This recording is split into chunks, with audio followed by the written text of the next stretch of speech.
This conversation is about learning the essentials of venture capital.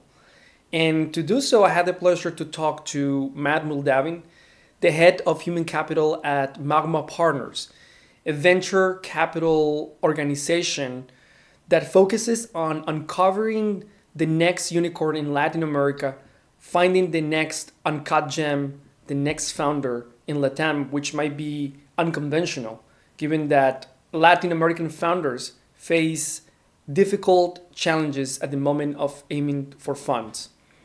Beyond learning about the intricacies of being a VC focused in Latin America, I learned the essentials of becoming a founder, what a founder should prioritize at the moment of increasing its success possibilities, and what are these venture capitalists looking to fund an idea and the founder behind it? What is the mindset they observe at the moment of trusting one specific idea? Finally, for those who are aiming to work in venture capital, Matt taught me about the specific talent and the specific skills they're looking for to hire. I hope this conversation is useful for you. Subscribe and leave your comments. Thank you so much.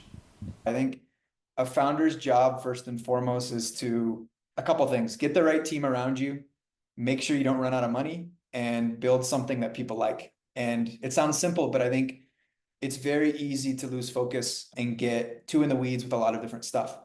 And so I think there's a lot of people that talk about different advice for different founders and all of that. I think in Latin America specifically, I think your money can go a little bit further. And so I think you can, during the early days, especially, I think really keeping a lightning focus on those three things.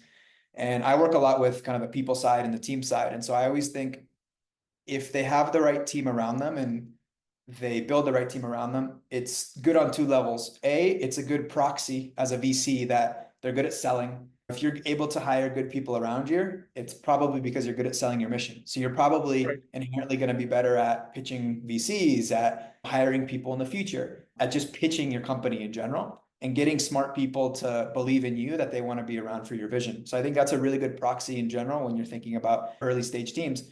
And then obviously with them, you need to create something that people like, and then make sure you don't run out of money. Early stage startups, almost the only advantage they have is that they can move faster and they're less bureaucratic than bigger companies or even late stage tech companies. I like those 3 points, simple, but to the core of what I have seen is to be an entrepreneur. I wanted to ask you then about what you observe, the specific attributes of the Latin American entrepreneur. So, what are the intricacies that you have seen working with entrepreneurs in Latam that either make them more powerful as entrepreneurs or either hinder their vision? Yeah, I think there's no one size fits all. I think that it's harder to raise money in Latin America in general. For example, if you're a company that's around, call it Series A, but it can be whatever round you want to call it. But if you're trying to raise more than $15 million in Latin America, it's extremely hard. And there's not many local Latin American funds that can do that kind of investing. So innately, it's really hard to raise money. And you have to learn how to play the VC game a little bit, get better at pitching, build a team around you that's good at selling the vision. Depending on if you're pitching VCs in the Valley, you're going to want to pitch a kind of a bigger vision of how you can become a unicorn, or if not a unicorn, a company that's worth a couple $100 million to make their investment in your Series A or Series B worth it. And so I think a little bit of it is there's innately not as much capital. When Magma was started in 2014, there was only $500 million of venture money invested in all of Latin America, including Brazil. That's almost nothing. It got up to, in the boom a couple of years ago, it was around 19, $20 billion. So it went like crazy. And the number's gone down a little bit since then. But innately, it's harder to raise capital. I would say the other thing is, and what we do a lot at Magma is investing in these underestimated founders. And there's underestimated founders in the US, in every region in the world. But in Latin America, a lot of times that looks like a couple of different profiles, either people who don't come from very wealthy families in Latin America. They didn't maybe study in the US. Maybe their English isn't so strong, or maybe they come from a secondary city. And all that means is the city that's not the capital city. So for example, in Mexico City, where I'm based, there's 22 million people that live here. It's where most of the action happens in terms of the money moves. But there's also huge secondary and tertiary cities that are often overlooked. So if you're based, for example, in Guadalajara or in Monterrey, those are 6 million people population cities, which are obviously massive, but often overlooked. How do you identify an entrepreneur where nobody sees it? Yeah, I think where we are today, and luckily I wasn't around when Magma was first started, we've built, I think, a good enough track record to see pretty good founders, and that's a huge part of it. Obviously, deal flow is the lifeblood of any VC, so you need to see good deals. I think one firm belief that we have is that talent is evenly distributed, but opportunity isn't. We're giving more feedback to people who don't have the connections, right? Maybe their cousin isn't an investment banker who knows someone who's in a VC, so they don't get that warm intro, but they're super smart. We can give them feedback basically saying, look, this is what we think. We're not going to invest now, but this is the feedback. And maybe we're wrong, but we'd recommend you do XYZ. We give that personalized feedback to everyone. And so I think something like 25 to 33% of our current portfolio comes directly through that Magma memo, which is a pretty high percentage. And so we're always, I think there's two approaches. We're casting a wide net when anyone can apply to us, which is the Magma memo. And then we have specific businesses that we try to look for. And we're always talking about that on team calls of what kind of businesses we're looking for. We like this, do we not like that? Those kinds of things. And making sure that we're keeping an open mind and trying to meet as many good entrepreneurs as we can. And you never know when a great idea is going to come about. What should we pay attention in innovation happening right now in Latin America? I think obviously AI is the hot topic right now, but I think in Latin America, there's really good second, third time founders that we're seeing. Historically, the best talent in Latin America would work at big corporations, consulting, banking, and that was the safe option where most smart people will go and they have the best opportunity to make money. Now, I think starting 10 years ago, some of those people started to take jobs in startups and those kinds of things. And now we're seeing founders who are either had a successful first exit, ran a successful first company, doing their second thing, or maybe founders who tried a couple different things and now they're on their fourth thing. They're concise, they're direct, they answer your questions exactly, and they're super passionate about their business. Usually, when you're passionate about something and you're smart, you have an insight that's different. And Latin America is full of a lot of big problems to tackle. So there's no lack of options. The question is, who are the right people to tackle those problems? And so to sum it up, what we look for essentially is super passionate founder that has an insight and is smart and is doing what they're doing for a reason. One of the questions we ask in the Magma memo is like, why are you solving this problem? Out of any problem you could solve, you could be doing anything. Why are you focused on doing this and spending your time on this? Actually focusing on the person and focusing on whether it has not only the skill, as you mentioned, is the passion and the grit to go through several challenges. I want to ask you a final question.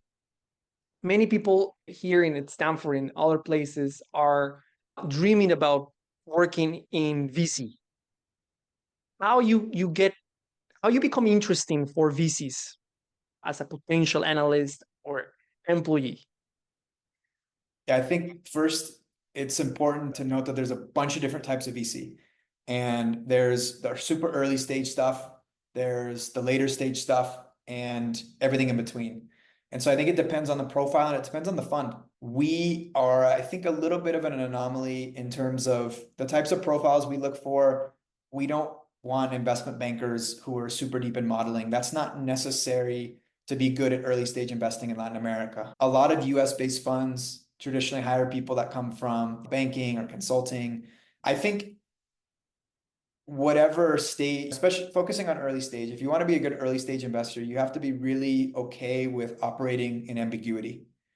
And so a lot of times that's not going to be found in a spreadsheet. So you want someone who has high agency, who's actually going to be okay if they make the wrong decision and look back and say, hey, in the moment that was a good decision, but it ended up not working out. That's good in the early stage. I think if you're doing Series C or later, you're going to be doing a lot more due diligence. Again, for us, selfishly, we want people who have tried things as a founder, that show they're super go-getter. They're going to be willing to figure things out. And or early stage employees of startups. And there's a bunch of other backgrounds that could work, but if you're passionate about Latin America tech, or for our case, that's what we're looking for. I think it's important to figure out if you're, and I've talked to a lot of people who are trying to break into VC, and VC is a sexy industry these days. I think the first question I always ask them is, first of all, why do you want to do it? And then secondly, which stage do you want to go at, right? Is there a specific vertical you're passionate about? Are you passionate about health tech? Are you passionate about whatever? And figuring out what they actually want to focus on, because you're going to be a much better candidate when you're super passionate about that and you're focused on it on a specific area for a specific firm. Also, firms, VC firms always hire in different areas in terms of when they're raising in their fund. Some do internships for undergrads. It all depends on the fund. There's some databases out there with a bunch of the names of funds. I think it's important to look at them and see where you think you would be a fit if you're looking to get into VC. That makes total sense in the way that, I guess, in the case of Magma Partner, you need to be ready to jump to an unknown city, find and talk to the person, probably experience a lot of ambivalence. I'm imagining in your work doing all those things that probably an investment banker from New York is not necessarily willing, but probably doesn't have the flexibility. I found interesting what you said on analyzing what type of fund. I want to thank you, Matt, for this incredible conversation.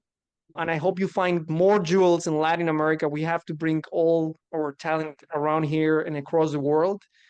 And hopefully we can talk about that in another episode. No, thanks for having me. And if anyone is interested in reaching out, just feel free to reach out to me on LinkedIn or wherever, and happy to chat more about Latin America or Latin America tech. May I link your information in our channels? Of course.